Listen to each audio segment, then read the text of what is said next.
Hello, and welcome to Fortress, Alaska. I'm sure you all know what these are. This is one of the small Victorinox Swiss Army knives. Now, Swiss Army knives come in all sizes, but I want to demonstrate something with this, because I'm sure this happens to quite a few people. Now, mind you, I've only had this particular little pocket knife for about 25 years, but the other day, the spring broke on my scissors. And I thought, oh no, I have to go get a new one, but I really hate to get rid of it because it's a perfectly good Swiss Army knife, except for the fact the scissor spring broke. Well, I did a little checking online, and you can indeed replace that spring. In fact, Victorinox sells the springs to replace it.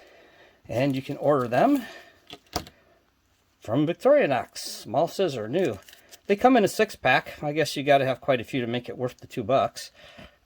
So I have a lifetime supply now of scissor springs for my little knife, if I don't lose these, that is. And what you'll need to change it is obviously a new spring, the knife, a screw or nail. Unless you have a very tiny punch, you're going to need something, because the smallest punch I have is a 1/16 of an inch, and that's too big to push that out.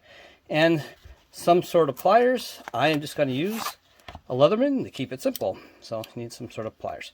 So let me show you what you need to do. Okay, so what you have to do first is you have to find the right side, and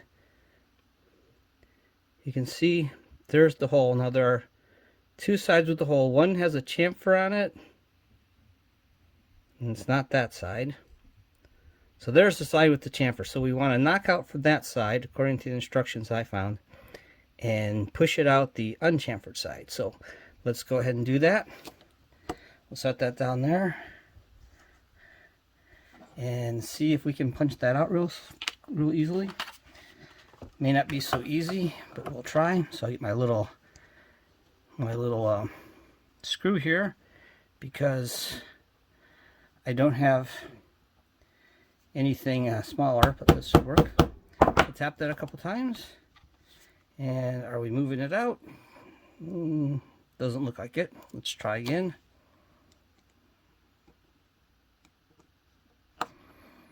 Try to tap that little thing out. Not easy.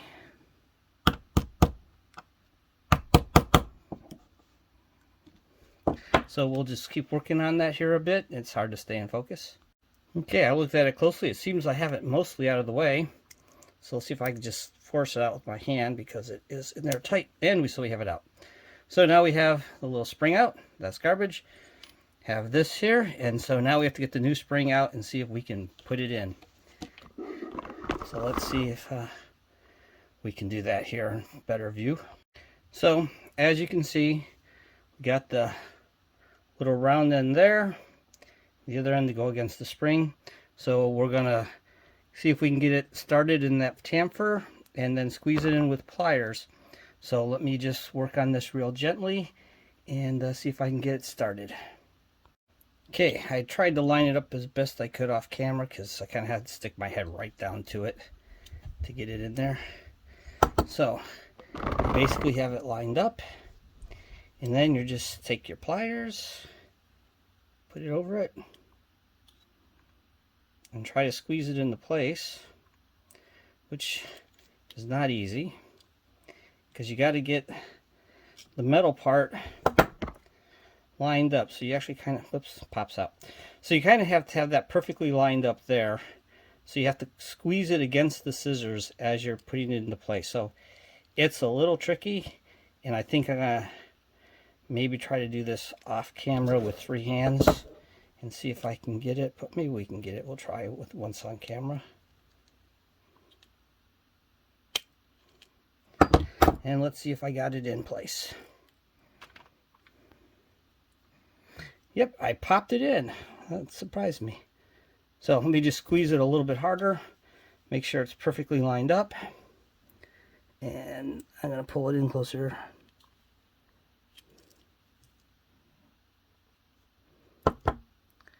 Okay, so as you can see, it's in there, but that's as far as I can squeeze it with the pliers. So I got to tap it with just a little bit with the screw, but not much. So let's just put the screw there and tap it just a little bit. Just do this a little at a time. We don't want to overdo it. So, and let me see how that looks. That seems to be, it's hard to get the focus on that. Seems to be lined up. I'm going to double check it off camera and we'll get back. Okay, so off camera, I did check it. It took a couple little taps back and forth, but I got that spring perfectly centered. So now my scissors work again. So there you go.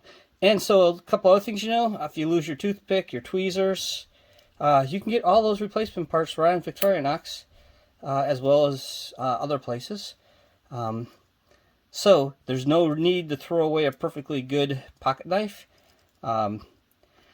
Just because the scissor spring breaks, go ahead and replace it. I'm not all that adept at doing things, and I managed to change that little scissor spring. Did I say trigger spring? Scissor spring.